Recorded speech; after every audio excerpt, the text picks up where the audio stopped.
KGF ಥರ movie ಯಾಕೆ ಬರ್ತಾಯಿಲ್ಲ, ಮುಂಗಾರು ಮಳೆ ಥರ ಯಾಕೆ ಬರ್ತಾಯಿಲ್ಲ, ಹೋಗ್ಲಿ ಅದನ್ನು ಬಿಡಿ. ಆವಾಗಿಂದ ಹಳೆ ಕಾಲದಲ್ಲಿ ಯಾಕೆ ಬರ್ತಾಯಿಲ್ಲ. ಒಂದು ಶುಕ್ರವಾರ ಆದರೆ ಒಂದು 20 ಫಿಲಮ್ ರಿಲೀಸ್ ಆಗುತ್ತೆ, ನೋಡೋರು ಗತಿ ಇರಲ್ಲ. ಹೋಯ್ತಾ ಬಂತ ಫಿಲಮ್ ಏನೂ ಗೊತ್ತಿರಲ್ಲ. ನಮ್ಮ ಕನ್ನಡ ಫಿಲಮ್ ಇಂಡಸ್ಟ್ರಿಲಿ ಒಬ್ಬ ಸಮರ್ಥವಾದ ಲೀಡರ್ ಕಾಣಿಸ್ತಾ ಇಲ್ಲ ಯಾರು. ಡಾಕ್ಟರ್ ರಾಜ್ಕುಮಾರ್ ಮತ್ತು ವಿಷ್ಣುವರ್ಧನ್ ಅವರು ಇವತ್ತು ಇರಬೇಕಾಗಿತ್ತು ಅನಿಸುತ್ತೆ ಇಂಥ ಒಂದು ಸಂದರ್ಭದಲ್ಲಿ. ಯಾಕೆಂದರೆ ಎಲ್ಲರೂ ತುಂಬ ಕಷ್ಟ ಆಗುತ್ತೆ. ಇವತ್ತು ನೋಡಿ, ಕನ್ನಡ ಇಂಡಸ್ಟ್ರಿಯಲ್ಲೇ ಮುಳುಗೋಗೋದನ್ನ ಮಟ್ಟಕ್ಕೆ ಮಾಡ್ತಾ ಇದ್ದಾರೆ. ಸಮಾಜ ಹಾಳಾಗೋಗ್ತಾ ಇದೆ. ಸಂಸ್ಕೃತಿ ಸಂಪ್ರದಾಯ ಯಾವುದೂ ಇಲ್ಲ ಇವಾಗ. ಕನ್ನಡದ ಯಾವ ಹೀರೋ ಇವತ್ತಿಗೂ ಇರಬೇಕಿತ್ತು ಮತ್ತೆ ಯಾಕೆ ಅಂತ? ಡಾಕ್ಟರ್ ರಾಜ್ಕುಮಾರ್ ಯಾಕೆ? ಅವರು ಹೀರೋ ಇರುವಾಗ, ಫಿಲಮ್ ಮಾಡುವಾಗ ಒಂದು ಪೌರಾಣಿಕ, ಸಾಂಸ್ಕೃತಿಕ ಮತ್ತು ಒಂದು ಸಮಾಜ ಕಳಕಳಿ ಪಿಕ್ಚರ್ಗಳು ಬರ್ತಾಯಿತ್ತು. ಮತ್ತು ಎಲ್ಲ ಸಂಸಾರ ಕುಂತ್ಕೊಳ್ಳೋಂಥ ಸಂಸಾರ ಸಮೇತ ನೋಡಬೇಕು, ಫಿಲಮ್ ನೋಡಬೇಕು. ಇವತ್ತಿನ ಪಿಕ್ಚರ್ಗಳು ಅಲ್ಲಿ ಥಿಯೇಟ್ರಿಗೆ ಹೋಗೋದು ಕಷ್ಟನೇ, ಸಂಸಾರ ಸಮೇತ ಟಿ ಮುಂದೆ ಕುಂತ್ಕೊಳ್ಳೋದು ಕಷ್ಟನೇ. ಸಮಾಜ ಹಾಳಾಗೋಗ್ತಾ ಇದೆ. ಸಂಸ್ಕೃತಿ ಸಂಪ್ರದಾಯ ಯಾವುದೂ ಇಲ್ಲ ಇವಾಗ. ಅವ್ರು ಹೋದ್ಮೇಲೆ ಪುನೀತ್ ರಾಜ್ಕುಮಾರ್ ಅಂತ ಬಂದರು, ಅವ್ರದ್ದು ಈ ಥರ ಆಗೋಯ್ತು. ಇನ್ನು ಹಾಗೆ ಎಲ್ಲ ನೀವು ನೋಡ್ತಾ ಇರಲಿಲ್ಲ, ಜನ ನೋಡ್ತಾ ಇದ್ದಾರೆ. ನೀವು ಹೇಳ್ಬೇಕಾಗಿಲ್ಲ ಯಾವ ಇವತ್ತಿನ ಹೀರೋಗಳು ಯಾವ ಸಂಸ್ಕೃತಿ ಯೂಸ್ ಮಾಡ್ತಾವ್ರೆ, ಯಾವ ಕೀಳ್ಮಟ್ಟಿಗೆ ಇಳಿತವ್ರೆ ಅಂತೇಳಿ. ಎಲ್ಲರೂ ಇಲ್ಲ, ಒಳ್ಳೆಯರು ಇವಾಗಲೂ ಇದ್ದಾರೆ. ಇಷ್ಟು ಕೀಳ್ಮಟ್ಟಕ್ಕೆ ಹೋಗ್ಬಾರ್ದಾಗಿತ್ತು. ಬಟ್ ಏನು ಈ ಹಿಂದೆ ಅಂದರೆ ಇದು ಪೌರಾಣಿಕ ಆ ಥರ ಮೂವೀಸೇ ಜಾಸ್ತಿ ಬರ್ತಾ ಇತ್ತು. ಓಕೆ, ಅವಾಗಿದ್ದ ಹೀರೋಗಳಿಗೂ ಇವಾಗಿರೋ ಹೀರೋಗಳಿಗೂ ಏನು ಡಿಫ್ರೆನ್ಸ್ ಇದೆ ಅಂತ ಅನ್ಸುತ್ತೆ? ಅವತ್ತಿನ ಬರೀ ರಾಜ್ಕುಮಾರ್ ಒಬ್ಬರೇ ಅಂತಲ್ಲ, ಅವ್ರದ್ದೊಂದು ಟೀಮ್ ಅಂತ ಇತ್ತು ಅಂತ ಹೇಳ್ತಾರೆ. ನಾವು ನೋಡಿದ್ದೀವಿ.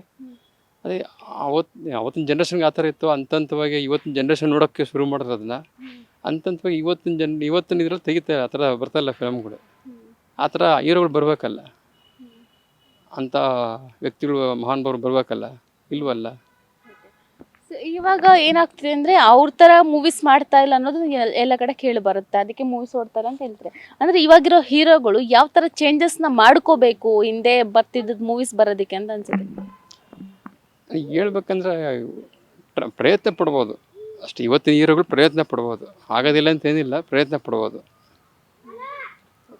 ಕನ್ನಡ ಇಂಡಸ್ಟ್ರಿ ನೀವು ನೋಡಿದ್ದೀರಾ, ಈ ಹಿಂದೆ ಯಾವ ಥರ ಮೂವೀಸ್ ಬರ್ತಾ ಇತ್ತು ಅಂತ, ಇವಾಗ ಯಾವ ಥರ ಮೂವೀಸ್ ಬರ್ತಾ ಇದೆ ಅಂತಲೂ ನೋಡ್ತಿದ್ದೀರಾ. ಏನು ಅನಿಸುತ್ತೆ ಡಿಫ್ರೆನ್ಸು ಆ ಮೂವೀಸ್ಗೂ ಈ ಮೂವೀಸ್ಗೂ ಡಿಫ್ರೆನ್ಸು? ಅದೇ ಅವತ್ತೊಂದು ಕಾಲದಲ್ಲಿ ಜನಗಳಿಗೊಂದು ತಿಳುವಳಿಕೆ ಇರ್ತಾಯಿತ್ತು. ಉದಾಹರಣೆಗೆ ಬಂಗಾರ ಮನುಷ್ಯ ಕೇಳಿದ್ದೀವಿ. ಅದು ಎಷ್ಟು ಜನ ಎಲ್ಲ ಬೆಂಗಳೂರಿಂದ ವಾಪಸ್ ಹೊರಟೋಗ್ಬಿಟ್ರು ರೈತರ ಕೆಲಸಕ್ಕೆ ಅಲ್ವಾ. ಅದು ಇವತ್ತು ಜನ ಮರೆಯಲ್ಲ ಅದನ್ನು. ಆ ಕೊರೋನಾ ಟೈಮಲ್ಲಿ ನೋಡಿ, ಅದನ್ನ ನೆನೆಸ್ಕೊಂಡು ವಾಪಸ್ ಹೋದ್ರು ಜನಗಳು ಅಲ್ವಾ. ಆ ಥರ ಅದು ತುಂಬ ಇತ್ತು. ಇವತ್ತು ಅದೆಲ್ಲ ಮರ್ತುಬಿಟ್ರು. ಪೌರಾಣಿಕ ಅಂದರೆ ಏನಂತ ಗೊತ್ತಿಲ್ಲ ಇವತ್ತಿನ ಮಕ್ಕಳುಗಳಿಗೆ ಅಲ್ವಾ. ಒಂದು ಸಂಪ್ರದಾಯ ಸಂಸ್ಕೃತಿ ಅನ್ನೋದೇ ಗೊತ್ತಿಲ್ಲ. ಅದು ಬದಲಾವಣೆ ಆಗಲೇಬೇಕಾಗತ್ತೆ. ಎಲ್ಲರೂ ತುಂಬ ಕಷ್ಟ ಆಗುತ್ತೆ. ಇವತ್ತು ನೋಡಿ, ಕನ್ನಡ ಇಂಡಸ್ಟ್ರಿಯಲ್ಲೇ ಮುಳುಗೋಗೋದನ್ನ ಮಟ್ಟಕ್ಕೆ ಮಾಡ್ತಾ ಇದ್ದಾರೆ. ಆ ಥರ ಮುಳುಗೋಗಲ್ಲ, ಇರುತ್ತೆ. ಆದರೆ ಇಲ್ಲ ಒಂದು ಕಡೆ ಆ ಥರ ಜನಕ್ಕೆ ಭಯ ಆಗ್ಬಿಟ್ಟಿದೆ. ನಮ್ಮೆಲ್ರಿಗೂ ಗೊತ್ತಿರೋ ಹಾಗೆ ಇವಾಗ ಕನ್ನಡ ಇಂಡಸ್ಟ್ರಿಯಲ್ಲಿ ಅಂದರೆ ನಮಗೆ ಅವಾಗ ಹಿಂದೆ ತಗೊಳ್ಳೋದಾದರೆ ಹೀರೋಗಳ ಬಗ್ಗೆ ಆದರೆ ರಾಜ್ಕುಮಾರ್ ಸರ್ ಇರ್ಬೋದು, ವಿಷ್ಣುವರ್ಧನ್ ಸರ್ ಇರ್ಬೋದು, ಮತ್ತು ತುಂಬ ಜನ ಇದ್ದರು. ಆವಾಗ ಅಂಬರೀಷ್ ಸರ್ ಇದ್ದರು. ಎಲ್ಲರೂ ಅಂದರೆ ಮೇನ್ ಅವರೇ ಕನ್ನಡ ಇಂಡಸ್ಟ್ರಿಗೆ ಅನ್ನೋ ಥರ ಇತ್ತು. ಇವಾಗಿನ ಕನ್ನಡ ಇಂಡಸ್ಟ್ರಿಯಲ್ಲಿ ಏನು ಅನಿಸುತ್ತೆ ನಿಮಗೆ? ನೋಡಿದ್ರೆ ಗಟ್ಟಿ ಇಲ್ಲ, ಯಾರ ಮಾತು ಯಾರು ಕೇಳೋ ಥರ ಇಲ್ಲ ಅಲ್ವಾ. ಇನ್ನು ನಾವು ನೇರವಾಗಿ ಹೇಳೋಕ್ಕಾಗಲ್ಲ. ನೇರವಾಗಿ ಹೇಳಕ್ಕೆ ಹೋದರೆ ಅದು ಎಲ್ಲ ತಪ್ಪಾಗ್ಬಿಡ್ತದೆ. ಅದರಿಂದ ಅಷ್ಟೇ. ಕನ್ನಡದ ಯಾವ ಹೀರೋ ಇವತ್ತಿಗೂ ಇರಬೇಕಿತ್ತು ಮತ್ತು ಯಾಕೆ ಅನ್ನೋದು?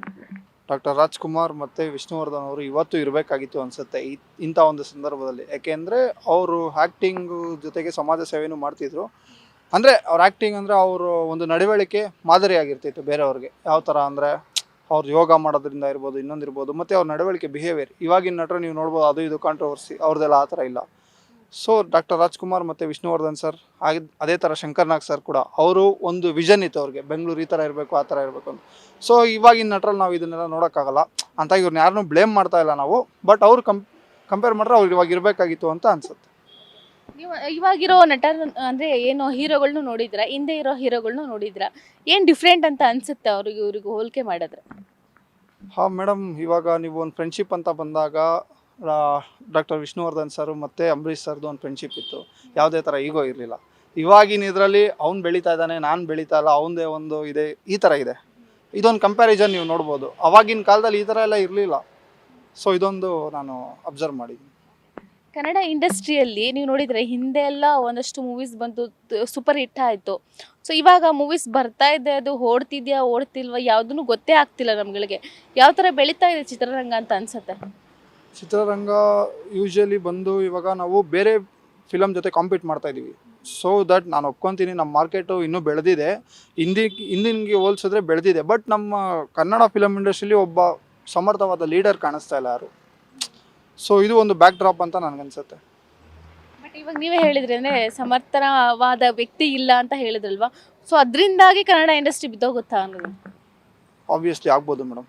ಯಾರೋ ಬಂದು ಫಾರ್ ಎಕ್ಸಾಂಪಲ್ ಇವಾಗ ರವಿಚಂದ್ರನ್ ಸಾರು, ಶಿವರಾಜ್ ಕುಮಾರ್ ಸಾರು ಏನಾದರೂ ಒಂದು ಮಧ್ಯಸ್ಥಿಕೆ ವಹಿಸ್ಕೊಂಡು ಏನಾದರೂ ಒಂದು ಲೀಡ್ ಮಾಡಿದ್ರೆ ಅಟ್ಲೀಸ್ಟ್ ಒಂದು ಕಂಟ್ರೋಲಿಗೆ ತರ್ಬೋದು. ಇಲ್ಲ ಅಂದರೆ ಇದು ಒಂದು ಕಂಟ್ರೋಲಿಗೆ ಬರಲ್ಲ ಅಂತ ನನ್ನ ಒಂದು ಅನಿಸಿಕೆ. ಇತ್ತೀಚೆಗೆ ಜಾಸ್ತಿ ಅಂದರೆ ಮೂವೀಸ್ ಬರ್ತಾ ಇದೆ, ಜಾಸ್ತಿನೇ ಮೂವೀಸ್ ಬರ್ತಾ ಇದೆ. ಒಂದು ವಾರದಲ್ಲಿ ಇಲ್ಲಾಂದ್ರೆ ಒಂದು 13 ಮೂವೀಸ್ ರಿಲೀಸ್ ಆಗುತ್ತೆ ನಮಗೆ ಗೊತ್ತಿರೋ ಪ್ರಕಾರ. ಏನು ಅನಿಸುತ್ತೆ ಇತ್ತೀಚೆಗೆ ಬರ್ತಿರೋ ಮೂವೀಸ್ಗಳನ್ನ ನೋಡಿದ್ರೆ ನಿಮಗೆ? ಯಂಗರ್ ಜನ್ರೇಷನ್ ಇವಾಗ ಯಾರೋ ಒಬ್ಬ ಹುಡುಗ ಬಂದರೆ ಅವ್ನಿಗೊಂದು ಪ್ಯಾಷನ್ನು, ನಾನು ಹೀರೋ ಆಗಬೇಕು ಅಂತ. ಅದೇ ಥರ ಒಬ್ಬ ಪ್ರೊಡ್ಯೂಸರ್ಗೆ ನಾನು ದುಡ್ಡು ಮಾಡಿಬಿಡ್ಬೇಕು ಫಿಲಮ್ ಇಂಡಸ್ಟ್ರಿಯಲ್ಲಿ, ಅವ್ರಿಗೊಂಥರ ಇದು. ಬಟ್ ಇದಲ್ಲ ಕಾನ್ಸೆಪ್ಟ್. ಆ್ಯಕ್ಚುಲಿ ಒಂದು ಕಂಟೆಂಟ್ ತೊಗೊಂಬರ್ಬೇಕು, ಒಂದು ಕತೆ ಇರಬೇಕು, ಒಂದು ಈ ಥರ ಒಂದು ಫಿಲಮ್ ಮಾಡಬೇಕು ಅಂತ ಮಾಡಬಾರ್ದು. ಏನೋ ಒಂದು ಸಬ್ಜೆಕ್ಟ್ ಇದ್ದು ನೋಡೋ ಥರ ಇದ್ದರೆ ಚೆನ್ನಾಗಿರುತ್ತೆ. ನೀವು ಹೇಳ್ದಂಗೆ ದಿನ ಒಂದು ಶುಕ್ರವಾರ ಆದರೆ ಒಂದು 20 ಫಿಲಮ್ ರಿಲೀಸ್ ಆಗುತ್ತೆ, ನೋಡೋರು ಗತಿ ಇರಲ್ಲ, ಹೋಯ್ತಾ ಬಂತ ಫಿಲಮ್ ಏನೂ ಗೊತ್ತಿರಲ್ಲ. ಸೊ ಇದು ಒಂದು ಮೇಜರ್ ಡ್ರಾಬ್ಯಾಕು. ಇದನ್ನೆಲ್ಲ ಕಂಟ್ರೋಲ್ ಮಾಡಬೇಕು. ಕಂಟ್ರೋಲ್ ಯಾರು ಮಾಡಬೇಕಂದ್ರೆ ನಮ್ಮ ಫಿಲಮ್ ಬೋರ್ಡ್ ಅವ್ರು ಮಾಡಬೇಕು. ಯಾರ್ಯಾರಿಗೋ ಫಿಲಮ್ ಮಾಡಿ ಅಂತ ಕೊಡೋದಲ್ಲ. ಅಟ್ಲೀಸ್ಟ್ ಪ್ರೊಡ್ಯೂಸರು ಕೂಡ ಒಂದು ಸ್ವಲ್ಪ ಯೋಚನೆ ಮಾಡಬೇಕು. ಯಾವುದಕ್ಕೆ ದುಡ್ಡು ಹಾಕ್ತಾ ಇದ್ದೀವಿ, ಏನು ಮಾಡ್ತಾ ಇದ್ದೀವಿ, ಮಾಡ್ತಾ ಇದ್ದೀವಿ ಅಂದಾಗ ಮಾತ್ರ ಕನ್ನಡ ಫಿಲಮ್ ಇಂಡಸ್ಟ್ರಿ ಉಳಿಯುತ್ತೆ. ಇಲ್ಲ ಅಂದರೆ ಸುಮ್ಮನೆ ಏನೋ ಮಾಡಿದ್ವಿ ಬಂದ್ವಿ ಹೋದ್ವಿ ಅಷ್ಟೇ ಆಗುತ್ತೆ. ಯಾಕೆ ಮೇಡಮ್ KGF ಫಿಲಮ್ ಬರ್ತಾಯಿಲ್ಲ, KGF ಥರ ಮೂವಿ ಯಾಕೆ ಬರ್ತಾಯಿಲ್ಲ, ಮುಂಗಾರು ಮಳೆ ಥರ ಯಾಕೆ ಬರ್ತಾಯಿಲ್ಲ? ಹೋಗಲಿ ಅದನ್ನು ಬಿಡಿ, ಆವಾಗಿಂದ ಹಳೆ ಕಾಲದಲ್ಲಿ ಯಾಕೆ ಬರ್ತಾಯಿಲ್ಲ? 1-2 ಬೆರಳೆಣಿಕೆ ಅಷ್ಟೇನಕ್ಕೆ ಮಾತ್ರ ಬರ್ತಾಯಿದೆ. ಸೊ ಇದೆಲ್ಲ ಯೋಚನೆ ಮಾಡಬೇಕಾಗಿರೋ ವಿಚಾರಗಳು. Beat plus Karnataka.